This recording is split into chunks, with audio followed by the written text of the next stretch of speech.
Dan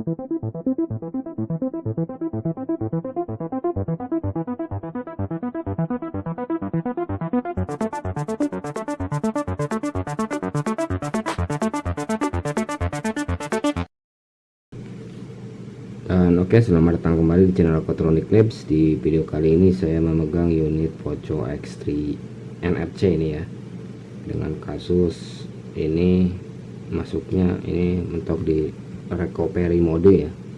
Recovery mode ini nggak tahu usianya setelah diupdate ataupun gimana ya, karena memang datanya sudah kayak begini dan kondisinya ini lock bootloader, artinya bootloadernya terkunci, jadi tidak bisa flashing via metode passboot ya, jadi flashingnya harus EDL, dan untuk EDL mode itu memerlukan autentikasi, dan untuk autentikasinya di sini dia memerlukan biaya lumayan mahal ya, karena untuk flashing dia kalau nggak salah 10 kredit ya kalau menghabiskan kredit via autentikasi. Dan di sini saya akan memperbaiki unit ini dengan metode kasar ya, dalam artian metode pembongkaran IC langsung. Pembongkaran IC langsung di sini tidak melalui USB ya, jadi pembongkaran IC flashing ROM-nya langsung ke UFS-nya saja, dan sekaligus memperbaiki partisi-partisi yang error ya. Maka dari itu saya langsung ke tahap perbaikan aja. Di Poco X3 Pro ini saya mulai tahap penanganannya. Di sini saya langsung melakukan pembongkaran aja. Ini unit X service mungkin kondisinya sudah kayak begini, dan untuk perbaikannya saya bongkar langsung aja. IC UFS ini saya program menggunakan 2 box ya, yakni nantinya perbaikan di software ada di UFS nya dan di sistemnya nantinya ya, mungkin kayak gitu. Jadi saya langsung masuk ke tahap perbaikan aja. Kita perbaiki unit Poco X3 NFC yang kondisinya recovery mode, tidak bisa di flashing via passboot.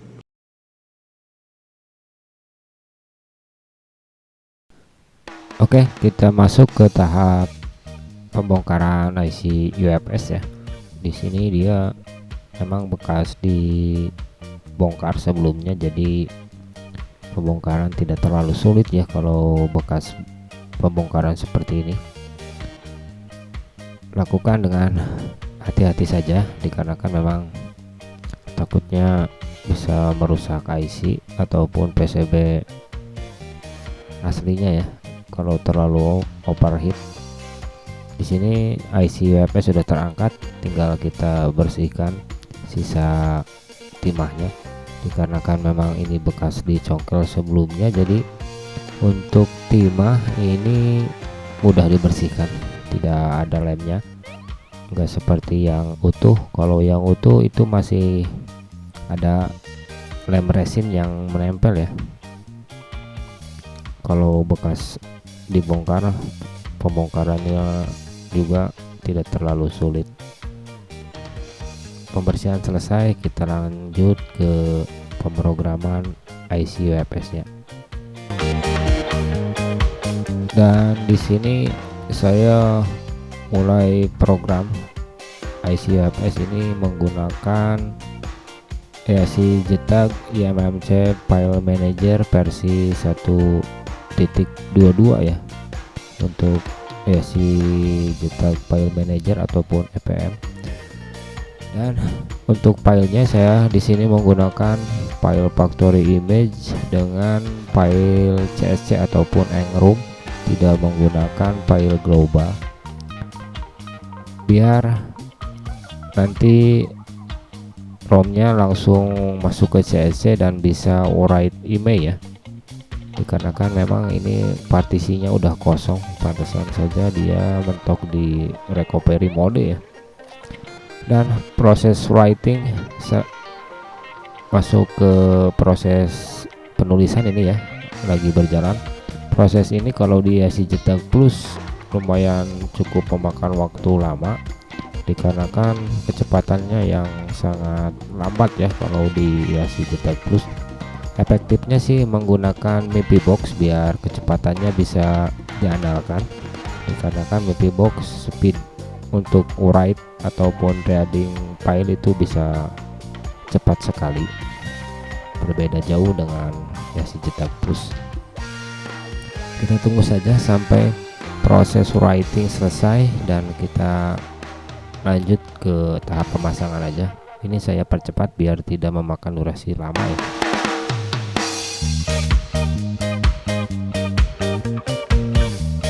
Saya percepat ke durasi ini, kecepatannya 5 kali ya, 5 kali proses penulisan.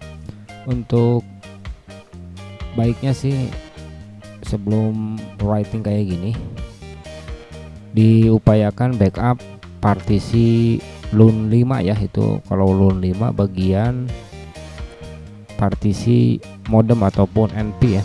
Nantinya jikalau error pada saat writing email bisa di restore bagian LUN 5 biar tidak repot lagi untuk pengisian email jikalau mendapati kendala pada saat proses writing email, biar cepat juga untuk proses penanganannya ya.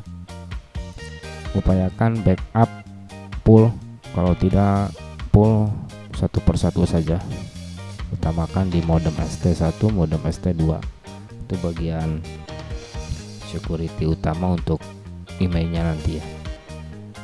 Proses writing ini lumayan cukup lama kalau di aslinya. Ini saya percepat 5 kali biar tidak memakan durasi lama. Kita tunggu sampai proses writing selesai dan kita rebal untuk kaki IC UFS nya nanti, lalu kita pasang kembali ke PCB atau mainboard ya.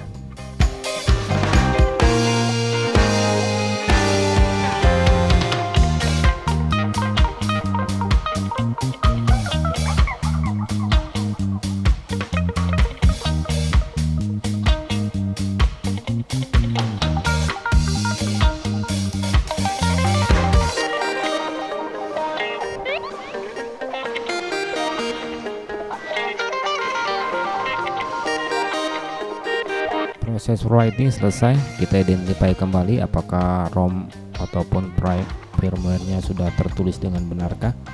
Kita lihat partisinya, sekarang partisinya sudah ada semua ya. Untuk ROM-nya kita lihat apakah sudah tertulis engroom kah. Ini semua partisi sudah masuk.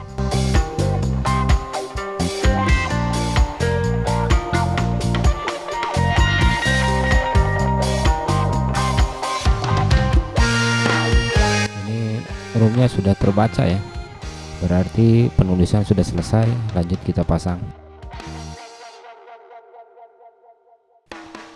Setelah IC UFS direbaling ulang ya dengan kakinya menggunakan timah pasta yang baru, kita lanjut ke proses pemasangan yang sebelumnya IC UFS ini telah dilakukan programming ya.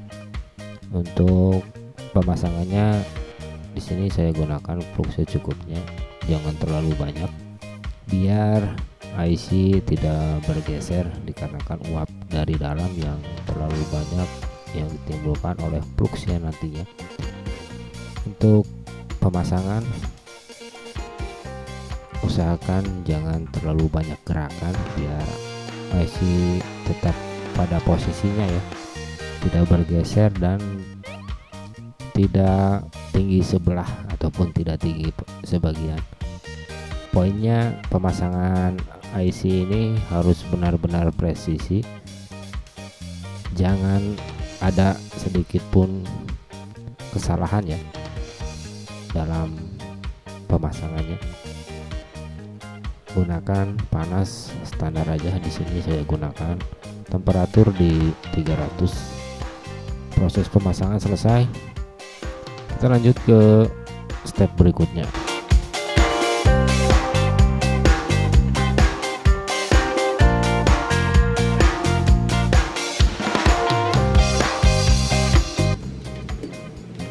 Oke, dan setelah tadi saya lakukan pembongkaran di IC UFS ini ya, IC UFS dari KM8P dari internal 8 port 128 GB, dan saya lakukan programming ulang via ya 7 tahun plus ya. Dan sekarang ini roomnya sudah posisi di CSC mode, tinggal saya pasang lanjut ke flashing via Facebook, karena mode CSC itu akan otomatis ter-UDL ya, jadi bisa di flashing via USB menggunakan metode Facebook. Ini mesin sudah saya pasangkan ke LCD dan saya on kan, dan dia sudah nyala kembali.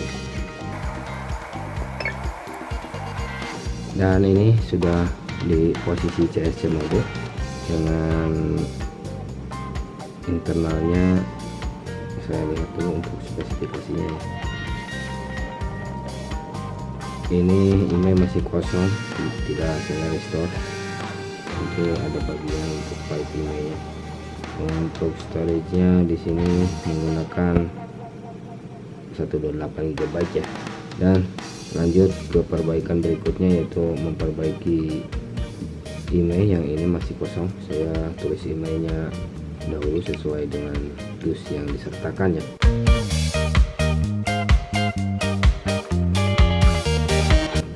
Dan kita mulai saja untuk writing emailnya. Di sini saya menggunakan UP Android versi 1779 ya untuk repair emailnya. Dan saya buka saja. Dan sekarang ADB interface sudah terbaca. Identify,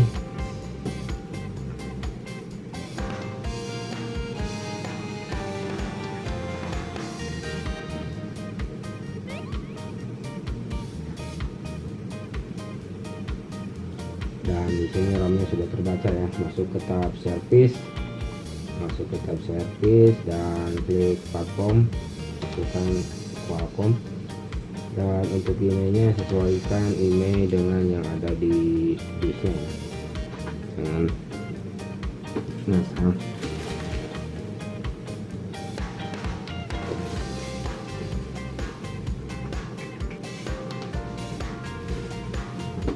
Di sini email sudah terisi, dan klik power dan reboot. Di sini rebootnya untuk mengenablekan dialognya ya. Enable dialog sudah.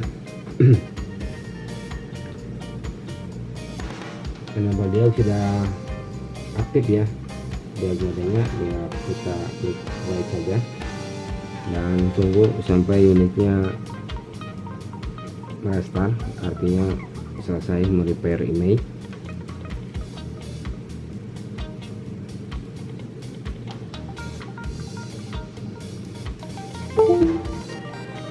Nah, dia sudah selesai untuk repair emailnya, dan kita masuk ke bagian restore VCN ya. Untuk restore VCN nya saya menggunakan QPST pakai QPIL ya, dan ini masih belum tertulis ya untuk emailnya karena KCN belum masuk. Jadi email masih kosong. Kembali ke UP lagi dan enable dia kembali untuk write VCN via QPIL. Dan di sini kita masuk ke select port di QPIL, pilih Qualcomm dan Qualcomm diagnostic port ya, dan masuk ke tab tool, KCN backup dan restore, dan masukkan KCN yang sudah disediakan ya, ataupun sudah disiapkan. Di sini saya pilih KCN Surya ya, dan enable multisim checklist dan restore KCN. Mulai proses berjalan.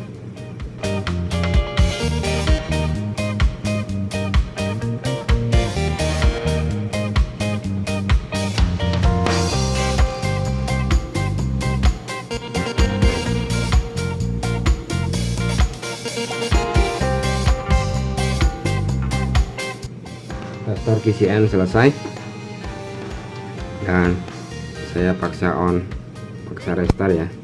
Untuk unitnya dia karena tidak restart otomatis, dia harus di restart manual. Kita tunggu lagi sampai dia bisa masuk ke menu utama, dan pasti email akan berubah ya, tidak sesuai yang aslinya karena KCN sudah masuk. Jadi kita write ulang lagi untuk emailnya. Metodenya sama seperti pada step awal ya. Ini sudah masuk namun email belum sesuai dengan bus, jadi saya sesuaikan lagi dengan kembali ke tab service di UP ya, dan enable dia kembali. Enable diagnya sudah aktif, diagnostic port sudah terbaca, dan klik write langsung saja.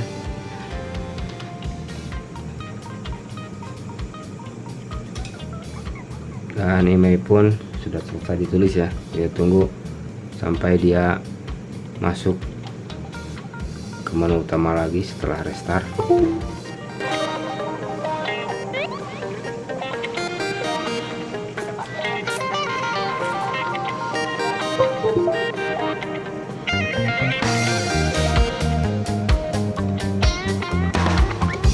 Dan ini sudah masuk, dan saya cek kembali untuk emailnya. Email sudah sesuai dengan dus yang aslinya ya, jadi sekarang sudah normal untuk emailnya. Dan sekarang saya masuk ke metode perbaikan ROM CC ke ROM global ya, artinya perbaikan ROM di sini ya. Yang ini ROM-nya masih ENGROM ataupun CSC ROM, kita globalkan biar bisa digunakan sebagaimana mestinya ya. Kembali lagi ke tab UPI, klik passboot, dan untuk ROM-nya saya gunakan ROM X3 NFC.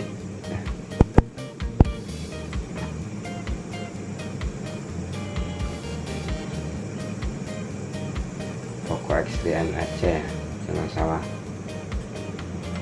Dan ini ROM-nya sudah ada, dan saya pilih Surya ID Global Image yang versi 13 MIUI 13 ya. Klik yang tengah, dan ini sudah terchecklist semua ya. Lalu kita masuk ke tombol tab power di sini ya. Kita reboot bootloader passboot ya. Di sini klik saja, dan dia akan otomatis masuk ke passboot mode.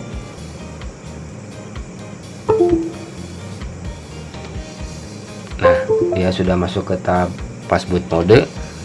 Tinggal kita masuk ke tab UP kembali, dan di sini ada Android bootloader interface ataupun passbootnya sudah terdeteksi ya, dan kita klik play saja.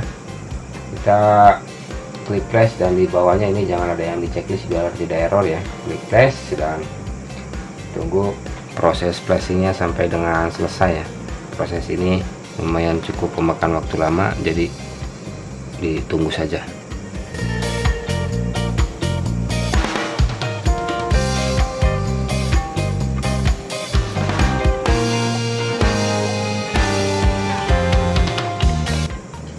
Ini ada pilot di share test list ya, kita ulang kembali.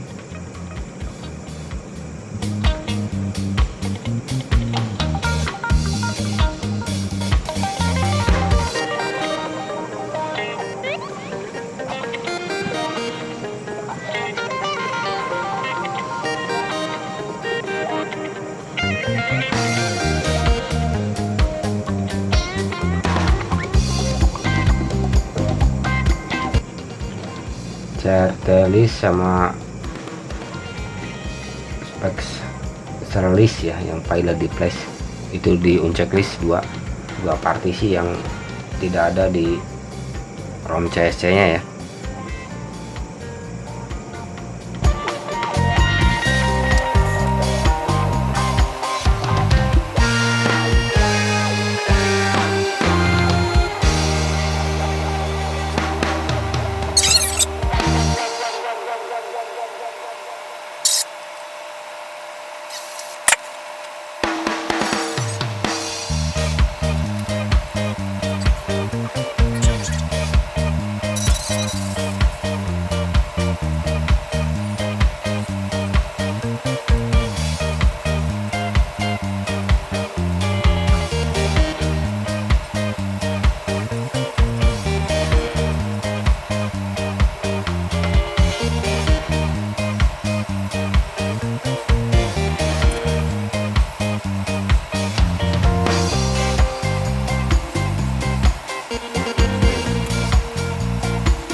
Dan proses flashing selesai. Kita tunggu sampai dia masuk ke menu utama ya, ataupun ke pilihan bahasa. Kita tunggu saja.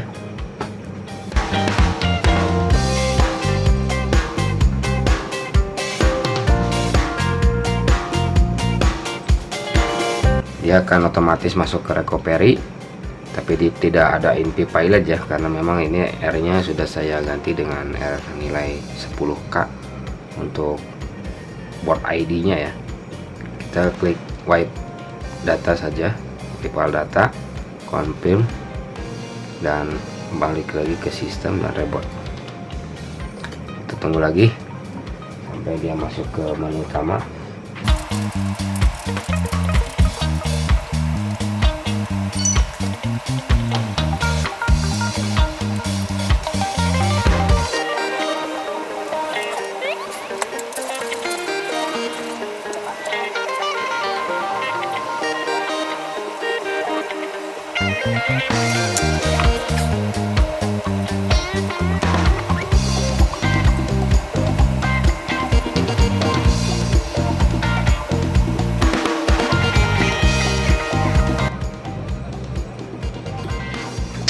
Dan dia sudah masuk ke menu awal, menu pilihan bahasa ya. Dan ini sudah masuk ke pilihan bahasa, saya next sampai dengan selesai.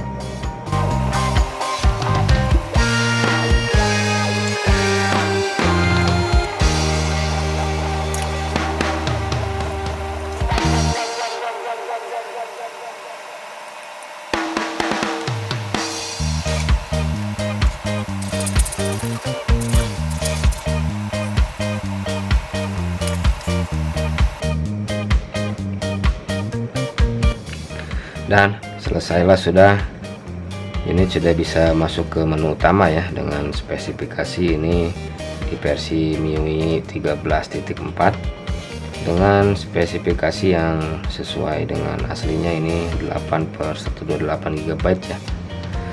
Semua fungsi ini nanti saya cek, yang pada intinya unit selesai saya perbaiki dengan kasus Poco X3 NFC yang maksudnya recovery mode ya, perbaikan via si Jetak Plus dan UP sekaligus QPIL untuk memperbaiki sistem dan repair security-nya ya.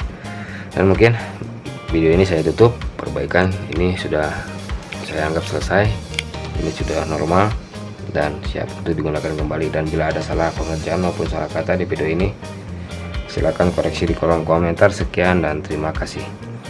Metode ini bisa digunakan, ataupun cara ini bisa digunakan bagi yang ada kasus mati di CPU ya. Kalau mati di UFS itu harus ganti satu paket, kalau mati di CPU bisa diganti CPU only ya. Metodenya sama seperti yang tadi, mungkin begitu.